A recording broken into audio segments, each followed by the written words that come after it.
Hey everyone, my name is David Dunbar, or the Theme Park Evangelist. So, technically, my next chapter of my Life as a Working Disney Cast Member series is supposed to go over crowd control. I forgot I made it short because originally, when I first um, developed the series, I was still a little upset about talking about Alien Swirling Saucers and Toy Story Land. I recently just went back to Hollywood Studios for the first time since I quit working at Walt Disney World, and I've actually come to terms with everything that happened. So I don't mind spending a little bit more time talking about my time working at Toy Story Land. So I'm gonna throw on an additional chapter, and I won't even update my notes or my documents. I'll just kind of keep it memorized in my mind. So I'm going to talk about all the different positions at Alien Swirling Saucers next because I technically have not yet talked about it. I kind of briefly mentioned it when I first talked about learning Alien Swirling Saucers, but I really wanted to talk about what it was like first starting there and how my training went and all that fun stuff. So I'm kind of gradually getting there versus my second chapter I just did.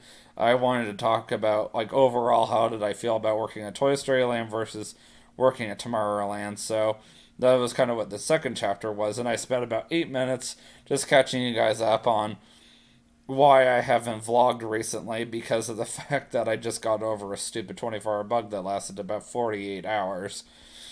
But you know how that is.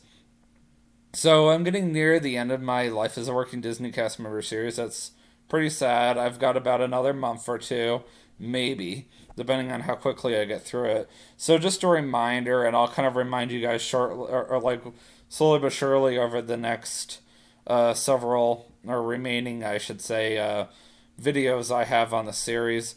I will be starting a new series entitled My Friendship with TJ and K, and it's basically going to talk about how I met them and just all the different wacky adventures we've been on together and why I've been close friends with them all these years and what's really kept us together and why we consider ourselves a dysfunctional family, despite the fact that we do have our flaws in our friendship or whatever here and there, especially with how conservative they are versus I'm more independent and they're more conservative. So I'm really looking forward to starting that series, but it will be after I finish this Life as a Working Disney Cast Member series, one series at a time. So I just wanted to get you guys excited for that, and I will post that on my Facebook page as well. Anyway, let us start on the next. Oh, by the way, I'll attach that to my last Life as a Working Disney Cast Member series vlog, so that way everybody knows what I'm talking about. Anyway, so let's start the next chapter, which is learning all the different positions at Alien Swirling Saucers. That will be the next chapter. So I found out that there are a lot of different positions to Alien Swirling Saucers. Was the very first attraction I learned fully on my own, like with like all the different attractions I learned that required like pressing buttons to operate the ride. I always needed a trainer there with me, and then the trainer. Hey, stop! Hold on 1 second. I need to pause this. Sorry about that. Cat likes to scratch the walls. Anyway, so like when I worked at Test Track, for example, or when I worked at Buzz Lightyear Space Ranger Spin, for example, I always needed a trainer basically standing there to hold my hand to let me know, like not literally, but meant like figuratively, to let me know how I was doing and to help me be able to operate the attraction. And then the trainer would basically do this thing called an assessment where they would watch you do the attraction on your own and then they would do this written one. So it's almost like taking a driver's test. There's always the written test, and then there's the actual driving test. Um, and this helps you guys understand. Test track, I passed the driving test, but I failed the written test. And then it was the complete opposite with Buzz Lightyear. I passed the written test, I failed the driving test. Now, how weird is that? And when it came to Alien Swirling Saucers, for the first time in my life, I passed both the written test and the driving test. So, if that helps you guys understand why I was so excited, I mean, I'm obviously using that as a metaphorical term. I was extremely excited to be like, yay, for the first time I can actually operate in an actual attraction that requires you to press a button to operate a ride. I know that sounds silly because most people will go, well, I can press a button to operate a ride anytime, like, but you would be surprised. These rides are more difficult to operate than you would think they are. And that's why I'm going to go over all the different positions of Alien Swirling Saucers with you guys so you can fully understand why it was like such a big deal for me to get this attraction. So obviously you guys know all about Merge and Fast Pass and Greater. The Merge was a little different because I had an intercom and I was able to jump on and I was like able to interact with the guests and all that fun stuff. And I was able to announce people's birthdays, so I thought that was kind of cool, and I really got into that. So we're gonna skip all over that, and we're gonna get into some of the different positions you would normally not see. We're even going to skip over Grouper because that's another obvious position that I've done multiple times, and I excelled at that as well. So the very first position I would like to talk to you guys about would be the Grouper Assist. So there was a Grouper Assist because the grouper would basically tell people where to go. Well, most people did not completely understand what am I supposed to do. Well, this was pretty similar to me to what I did at Test Track. So I would basically, and there was always one on each side, so I would help guests kind of find out where they were supposed to go. I would be like, hey, what are you doing? Sorry, cat's trying to get out. He gets claustrophobic if the door is closed. But yeah, I would help like the guests like, hey, you need to go like right here, and you would kind of like guide them. You have to kind of treat guests like lost sheep, you could say, because they wander around like, what are we supposed to do? And it was always kind of amusing. And you would help them kind of get to what the star that they need to go on, and then you have to make sure they stand there. And sometimes they would see someone else that they would like to stand with. Now, this to me wasn't a big deal. If you saw them switching stars at the last minute, I would be like, not a big deal, because sometimes they would kind of change their minds where they would want to stand after you sort them out, because then they go, oh, I want to ride this person, I want to ride this person. So, thankfully my brother came downstairs and let the cat out. Now the cat won't bother me anymore. But yeah, the door has to be left partially open because the cat, for whatever reason, gets so claustrophobic that the door's closed that he'll freak out. The door has to be left ajar so the cat can come and go as he pleases. The cat kind of decides, do I want to stay down here? Do I want to go to Andrew's room? Do I want to go get something to eat? Do I want to go hang out in the cat tree? Do I want to go visit everybody in the family room? That's just the way the cat is. He's not like my parents' cats at all, who just kind of plop themselves in one place and stay there for hours off end. This cat likes to just wander all over the place. Every cat's different. Anyway, the cat's gone, so it doesn't matter anymore. But yeah, I always enjoyed Grouper Assist because it was kind of amusing just watching the guests try to fumble around where they wanted to stand and who they wanted to ride with. And then you would see them kind of like the kids jumping up and down. And then you would always get these like kids that wanted to ride with each other, and then you always had to question them, how old are you? And sometimes you always wonder, like, are you sure you're old enough to ride with each other? And then they would kind of insist, yeah, I am. Because kids get so excited when they get to ride with each other, and usually parents are like, I don't care. Some parents care, but most parents are like, I'm at Disney, you can go do whatever you want, you know? But that's just because, when you're on vacation mode, you kind of want your kids to get away from you for a little bit. Um, and then, of course, I always love being up front, especially Alien Swirling Saucers. You always got those parents that would, like, constantly come over and drop their kid right in front of the measuring stick. I felt like this happened more there than at Tomorrowland Speedway. And they were, like, determined to see their kid tall enough to go on the ride. I always enjoyed that.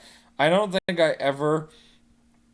I really had any issues with parents that would like get into fights with us because their kid was not tall enough to ride. I think maybe one time, but it wasn't horrible or anything. But I would have expected it more at Alien Swirling Saucers, considering it's supposed to be a kid's ride. I definitely saw a lot more people taking photos in the area because it's Toy Story Land for crying out loud. So I kind of saw it coming. But yeah, anyway, my next position that I learned that was not similar to what I ever did in the past was I got to move strollers around now. This was slightly similar to what I did at Test Track, but not really. So whenever I did like stroller assist, you would have to go through the I guess you could say emergency exit gate, and you would push the stroller around based on which side the guest would enter the ride, and then you would put it around over by the exit because guests were allowed to bring their strollers through the line. Some guests would, or most guests, I should say, would be allowed to leave their stroller outside, or some guests would bring their stroller with them through the line, and then we would have to pull it off at the end. Some guests obviously cannot just dump their strollers right outside the ride, and that's where you would have to basically let them keep the stroller or wheelchair with them as long as they possibly could until they have to get on the ride, and then you would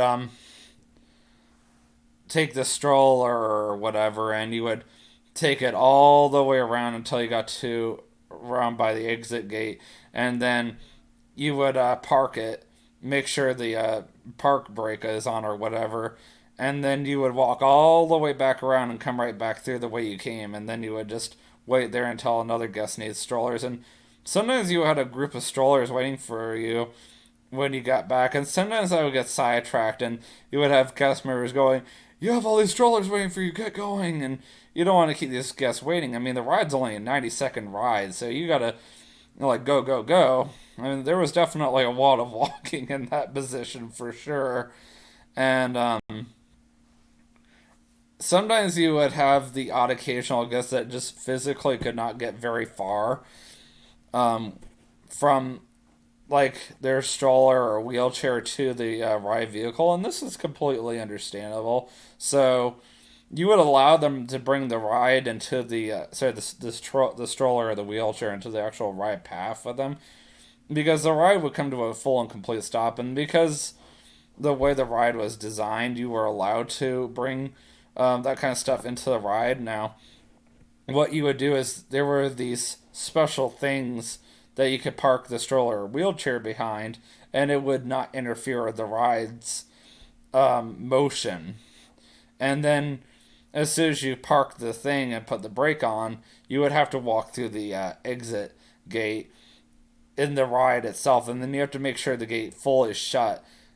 And the ride physically could not start until that exit gate was closed. It's all a safety feature. I'll get into that later. And then you have to walk all the way back around again. You couldn't just cut right through the ride path because that would slow down getting more guests onto the ride, and then that would make the line longer, and that was not okay. So, yeah, hopefully that makes sense to you guys. So that was another position that I did quite often. Actually, the two most interesting positions I learned. So there were positions called alpha quadrant and beta quadrant that I learned. So alpha quadrant was the side I basically called the slinky side. And it was literally a small little booth. All you had to do was you would let's say you were in the booth and the ride just stopped. So you would the gate would automatically unlock for you as soon as the ride came to a complete stop. And let's say nothing happened to the ride, so you would push open the gate and you would walk out. You would walk dead to the dead center of the ride, which was a mid center vehicle. And if you were on the slinky side, then the ride would be designed in a clockwise uh, designed, you could say. So then you would help guests get off the ride safely and quickly, and then you would help the next set of guests get on. You make sure like nobody's running, and then you make sure everybody is getting on their ride vehicles. As soon as you have guests get on the vehicle you are supposed to go to first, which is the center vehicle, you would approach them and you would go over the basically these following steps. You would make sure their seatbelts buckle properly, and then you would say, please make sure you were seated during the ride or whatever. And you always had to follow these two important rules. Always had to make sure that if you had any kids in the riot vehicle, one of them at least had to be 14, and you couldn't let kids ride the ride vehicle by themselves if anybody was under the age of 14, or there was absolutely nobody 14 or older in the ride vehicle with them. Three kids could ride together as long as there was at least one 14-year-old with them. Two adults max per car or per ride vehicle, no more, because that would be too much, and there's a potential that an adult could fall out of the car. I accidentally let three Chinese adults ride a ride vehicle together, but they were very skinny, and they did come across as children to me, and it wasn't intentional. And they were probably not even adults; they were probably young adults. Probably why I was fooled. And yes, I did get in trouble for that. So that's another thing. If you do ever have that happen to you, you gotta make sure that everybody that's riding that ride vehicle meets the following requirements. Obviously, at least I did make sure they were buckled up. At least I got one of the things right, at least. But I still let three adults ride the ride vehicle together, which was wrong. And I should have known better than that.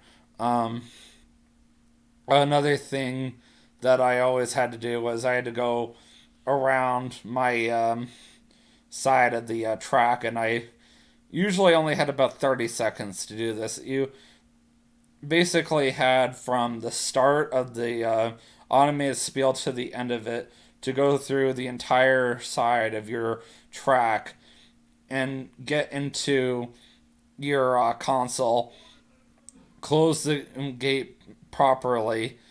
Then you had to press a button to lock it, and then you would have to make sure your side of the track was completely clear, and then you could press and hold the start button. And as soon as you saw that green light flashing, the ride was good to start. I think that's when you were usually good to go. The ride could not start until both people were pressing the start button at the same exact time. That's how the ride was designed. The other side is basically the same thing, the beta side, which is the restroom side. The only difference is that side is designed counterclockwise, as weird as that is.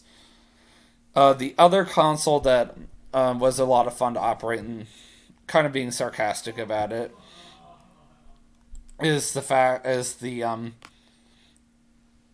trying to remember exactly what it was called. It was Quadrant, and then Beta Quadrant, also Alpha something. I don't remember what it was exactly, but this was the main console. So the main console, you had the ability to lock all the gates. You had the ability to get on the intercom for the entire ride, or you could choose like separate sections you want to use the intercom for.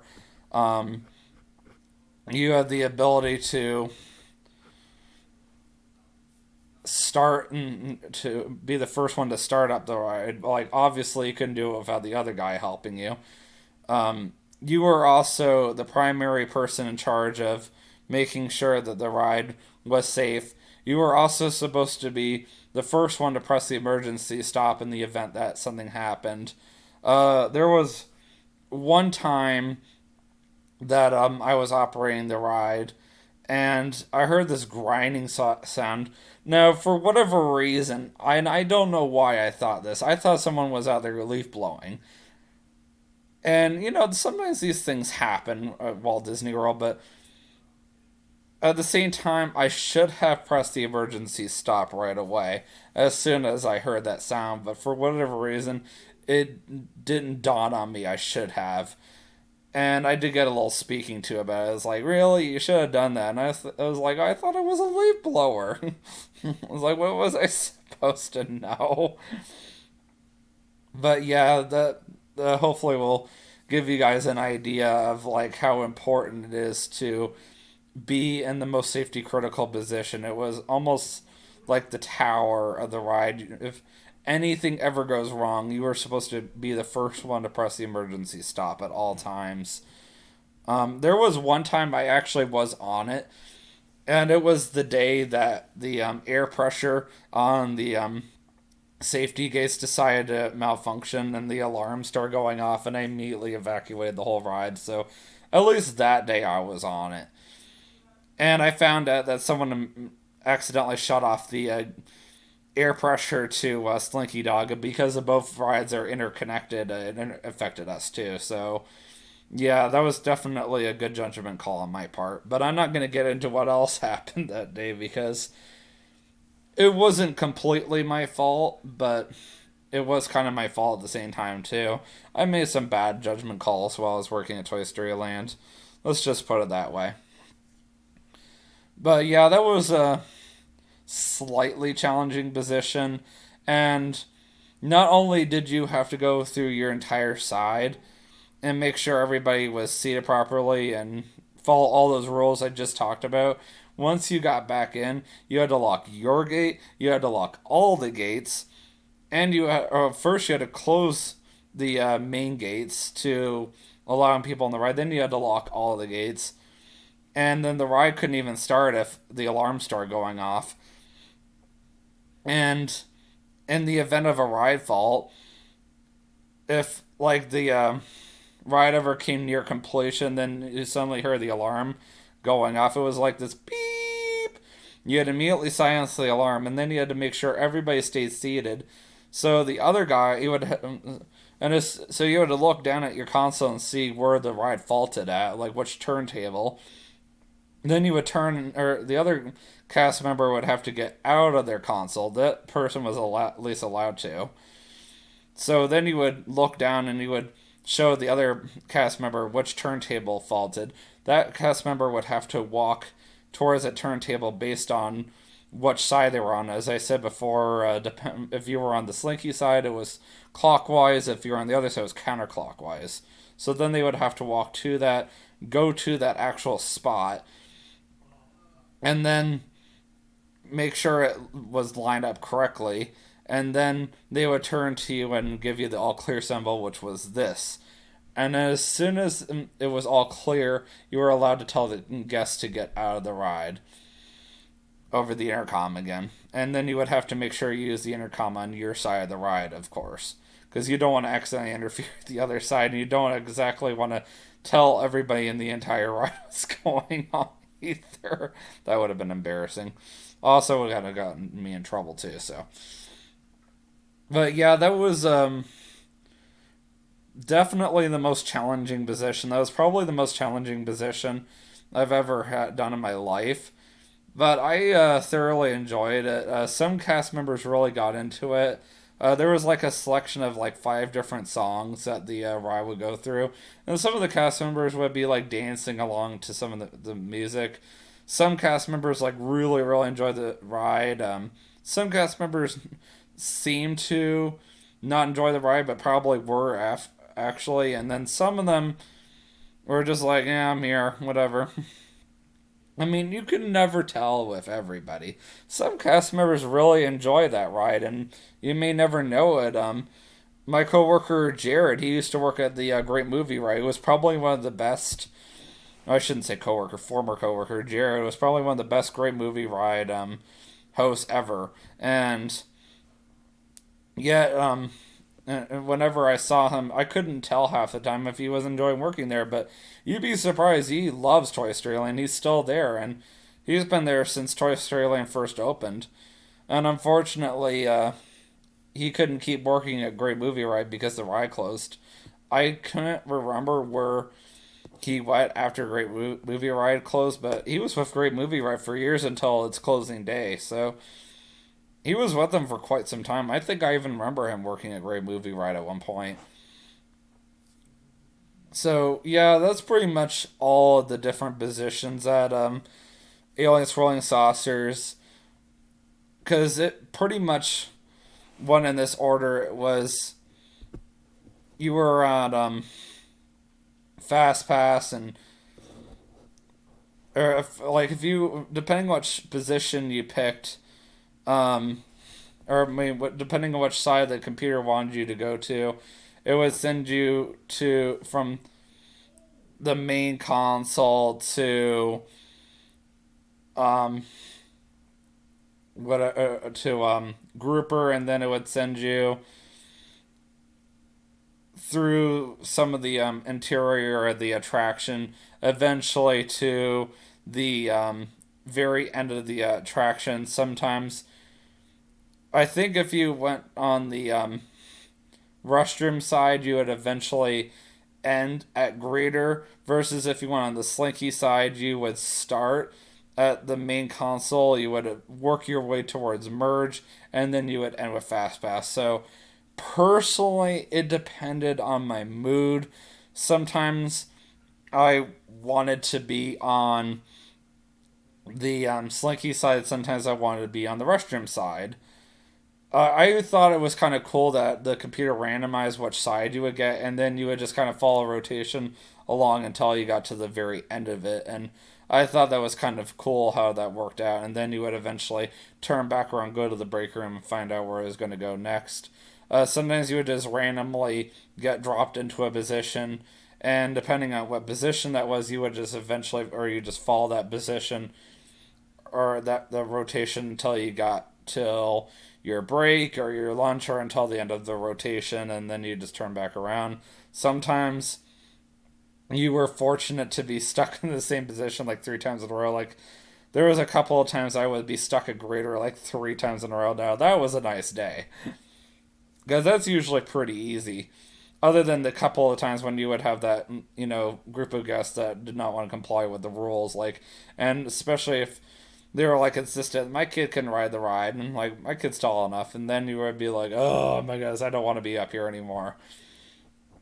So that's how rotation worked. That was pretty much all the different positions. As I said, I'm not gonna go over every single position because almost every single ride has very similar positions. Every single Disney attraction has a merge. Every single Disney attraction has a grouper. Every single Disney attraction has a fast pass cast member. Every single Disney attraction has a greeter. You're not obviously not every single Disney attraction is going to have similar positions. Otherwise, like how the attraction operates itself, that's where it's going to be different, and that's where I'm going to be primarily focused. So hopefully you guys learn from that. When we do come back again another time, I will talk to you guys about how crowd control works. So that's going to be an interesting one, considering when I was working at Toy Story Land. It was during the holidays. They were using crowd control quite a bit. So you guys will definitely enjoy hearing how crowd control worked there and how intense the crowds were, not to mention while I was working at Toy Story Land. And I think you guys will find some of my stories kind of amusing about that. I think that's probably going to be my favorite chapter of the entire section, or just working at Toy Story Land. Anyways, guys, I will see you in the next vlog, and always remember, you can do all things through Christ who strengthens you. Have a great night. Peace out.